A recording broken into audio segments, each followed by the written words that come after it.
Welcome back, and it's good to know you have rejoined us again on the program. Good morning, Abuja. And it is that time again on the program where we get to bring to you the information on our roads. And we have our in house person, a person of Assistant Corps Commander, Unit Commander CBD Abuja, Imrana Ibrahim. Oga Imrana, you are welcome to the program. You're welcome. Thank you. Yes. Good Say you morning. have become a household. Yes, now. it's a household name. And You're today we are going to talk about Remembrance Day for accident victims. Yes. Oga Imrana, before we go into that, give us the overview situation of safety on the road, how it happens within the week. Yeah, the week is quite safer Okay. Thank God. because there was no fatality as regard traffic crashes. At the same time, there was no even a crash that caused a major injury, minor, maybe bruises and damages to some vehicles. I think so. Okay. The week under review, I think we have a very safe week, So, and commuters, like I said, are trying to, maybe because of economic situation or whatever, I don't know, are trying to be more careful on how they use the roads. At the same time, option B, many people have kept their vehicles using commercial vehicles to town and go back.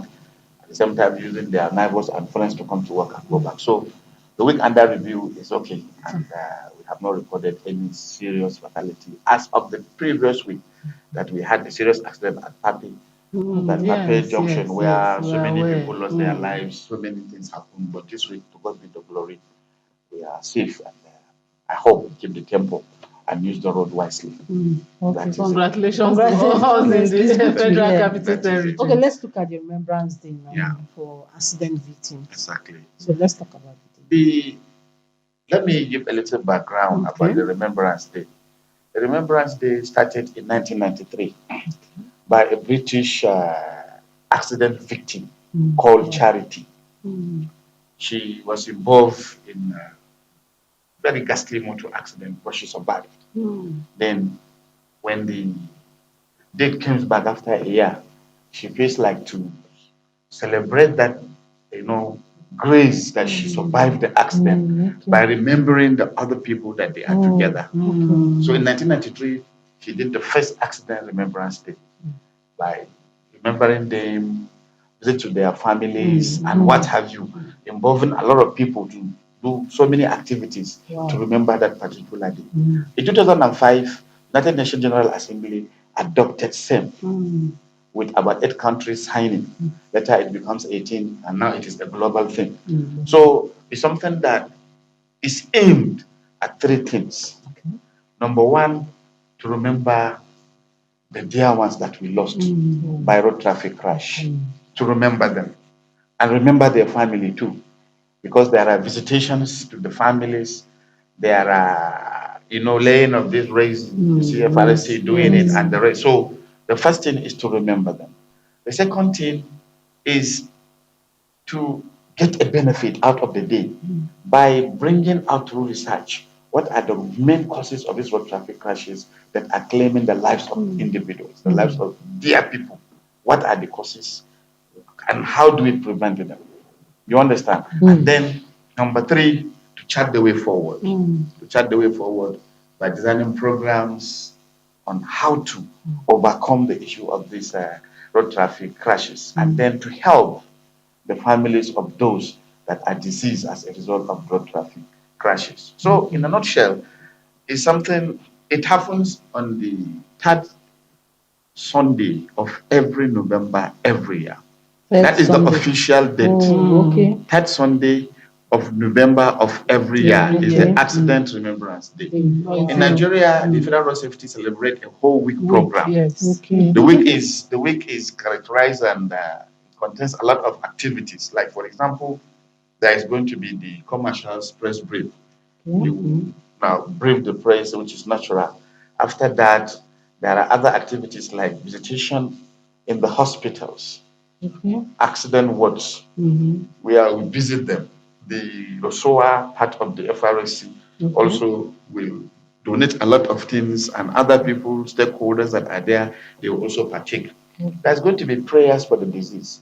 There's will be Juma'at prayer, and then there will be Sunday church service to pray for the disease, and then to call on people to be more careful and use the road wisely. But what the FRSA has been doing, we are on daily basis, either on radio, on TV, on that is what we call good morning cry. So we went to the parks, we went and stopped them. We don't arrest, we just talk to them. That warn your driver, don't allow him do this, do that, do this, do that. You understand? So the sensitization is a very cardinal aspect of the activities of the FRSC. It is a continuous thing, a concurrent thing, which we don't wait for when there is a particular activity. Translation is a daily thing, and we continue to do it. But it's also enshrined and part of this what do I call it? This week programs. Because when we go to the church or the mosque on Friday or Sunday, after praying, now there will be also people should be able to observe all traffic rules and regulations, should avoid overspeeding, should avoid dangerous driving. That all this is part of what sensitization, and that is what the FRSC is doing. Okay, my next question now. Now we are talking about remembering victims, accident victims.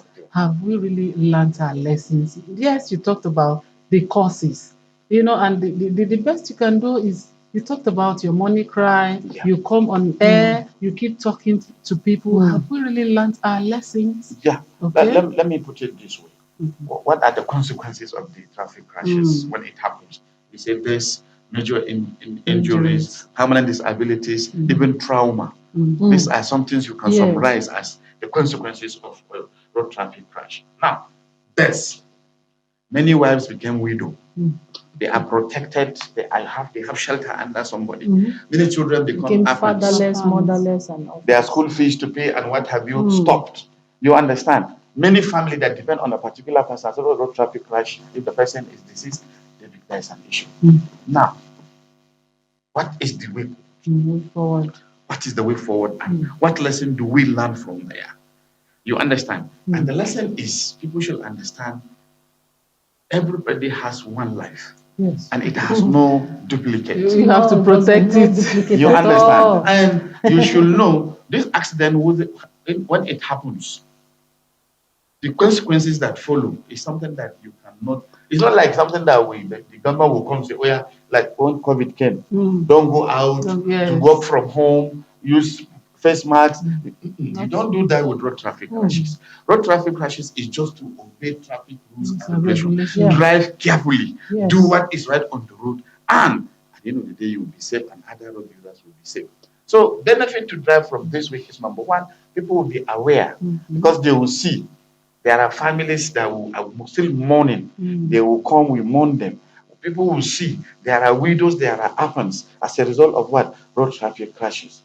People should learn from that to drive as it's supposed to be.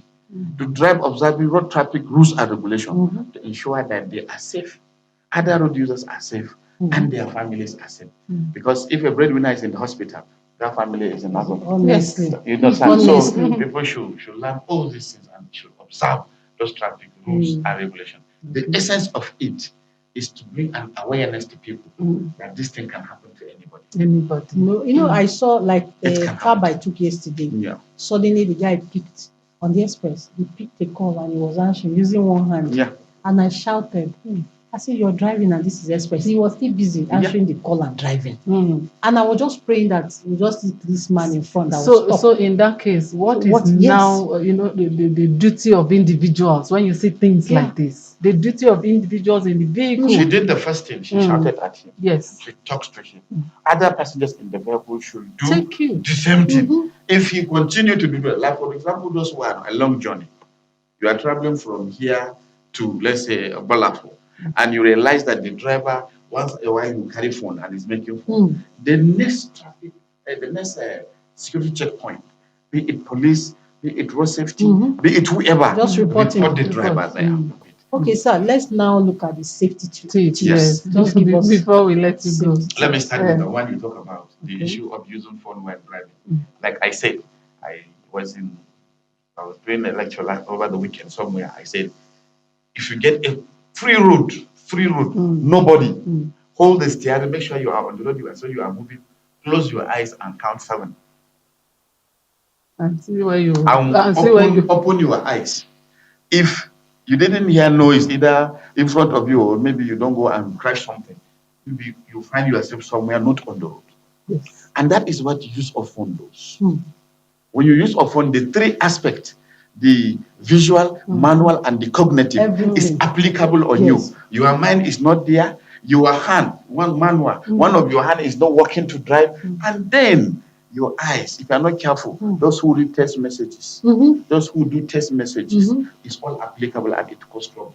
And it constitutes about 9% of the total of accidents that happen. Distraction. Distraction claims about 9%. So people should avoid distracted driving. Something that is coming up in Abuja these days is driving under influence, especially alcohol. Driving under influence, especially alcohol. People should avoid that.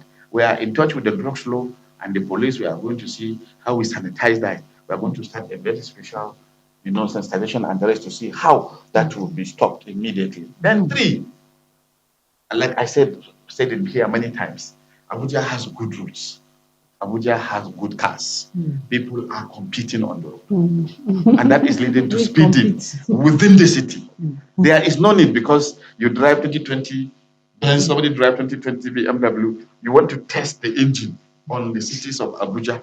Please go to Germany. I think they have spaces where you can test it. So that is human life. People should avoid that. Then overloading. Federal Capital City is a model city.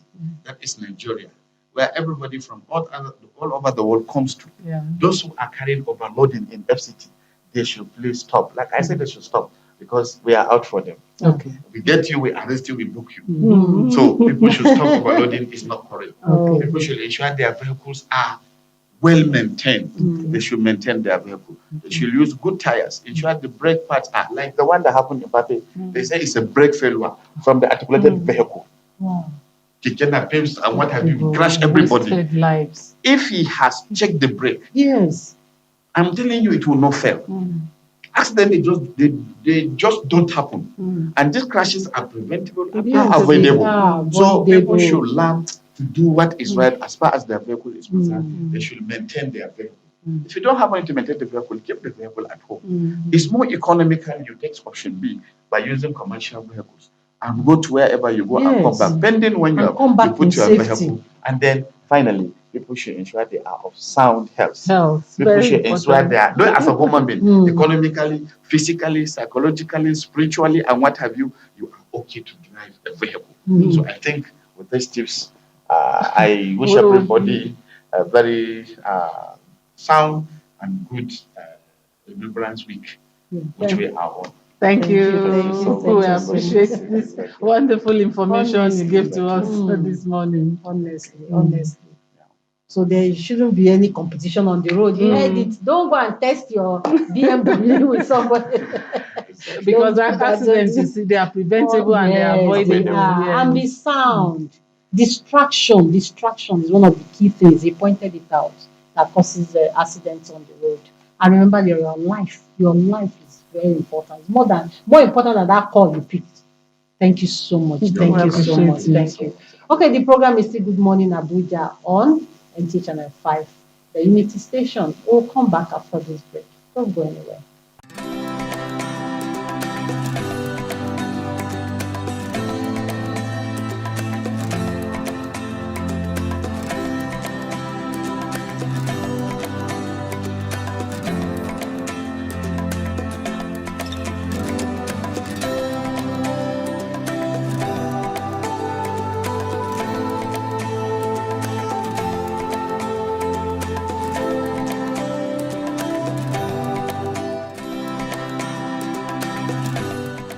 Welcome back. Now it's time for us to just ease off with some musical videos, So please put on your dancing shoes and let's go.